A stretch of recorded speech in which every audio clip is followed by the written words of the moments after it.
once watched a boy try to fight a door, and what his grandfather did next changed how I see anger forever. Little Leo was having a terrible morning. It had started wrong from the moment he woke up. The sun was too bright, his cereal was too soggy, and nothing felt right in his world. But the real crisis came when he reached for his most prized possession, a tiny wooden plane his grandfather had carved for him. It was missing. He had left it right on his bedside table, he was sure of it. A cold panic turned quickly into a hot rush of frustration. He tore through his room, blankets flying, books tumbling. Nothing.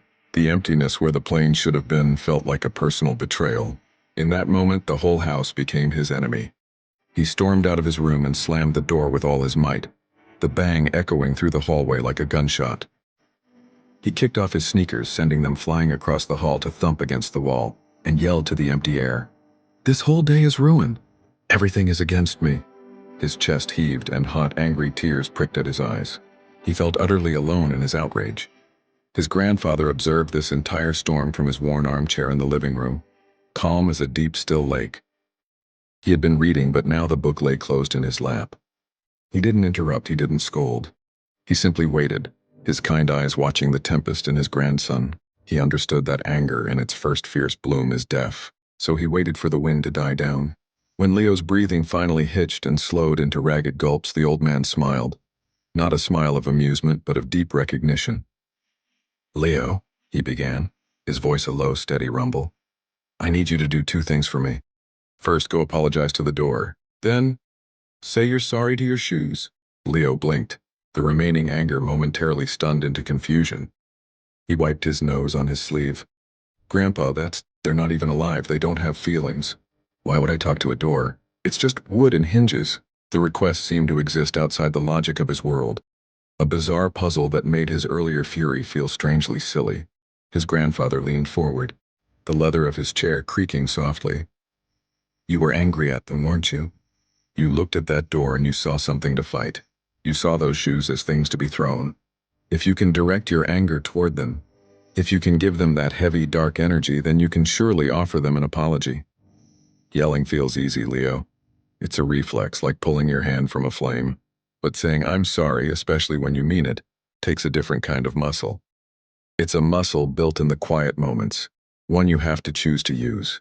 Leo fell silent, his gaze dropping to the scuffed floorboards. His grandfather's words didn't feel like a lecture. They felt like a key turning in a lock he didn't know he had. "The energy you put out," his grandfather continued, his voice soft but firm as packed earth, "always finds a target. It doesn't just vanish. You connected with that door today, but you connected through rage. You made it an opponent in your battle. But what if you connected through understanding instead? What if you acknowledged it simply as a door, doing its job, holding up the frame of this house that shelters you?" He paused, letting the question hang. "If your actions can cause a wound, Leo, even to something you think can't feel, then they must also hold the power to bring healing. The same hand that strikes can also pat gently. The same voice that shouts can also whisper peace." Leo sat with those words. He felt the foolish weight of his rage now. How childish and loud it seemed in the quiet room. The anger hadn't made his plane appear. It had only made the room feel smaller, the air thicker, and his own heart feel heavier and more tangled. He thought of the smooth wood of his missing plane, the care in its carving, and felt a sharp pang of loss that was cleaner, sadder, and simpler than the messy anger that had covered it. He stood up, his legs feeling a little unsteady. He walked slowly to the solid wooden door, its surface marked with the faint ghost of where his hand had pushed it violently. He placed his small hand flat on the cool wood right over that spot. "I'm sorry, door," he said, his voice small but clear in the hallway. The words felt strange in his mouth, but also surprisingly light. He then walked over and picked up his scuffed sneakers, holding them carefully. "I shouldn't have taken my bad mood out on you. It wasn't your fault." His grandfather moved from his chair, his movement slow and deliberate. He knelt down, which took a little effort, and wrapped Leo in a warm, secure hug. Leo could smell his grandfather's familiar scent of old books and peppermint. "That," his grandfather whispered right by his ear, "is real courage. You just looked at the messy, stormy path and chose a better one. Remember this feeling." They stayed like that for a moment before his grandfather stood, guiding Leo back to the armchair, sitting him on the wide arm. "The world has enough sparks, my boy. the grandfather said, looking not at Leo but out the window at the calm day. People are so quick to strike a match, to light a fire of words, of glares, of rushed judgments. Our job, if we choose it, is to be the water. He turned his head, his eyes locking with Leo's. You cannot calm a storm by shouting back at the thunder. It only makes more noise. You calm it with patience. You calm it by being the still point with a quiet heart.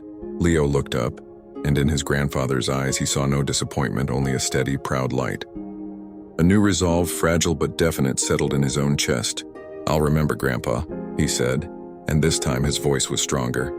I'll try to be the water. The old man nodded, a deep satisfaction in the gesture. That is how everything changes.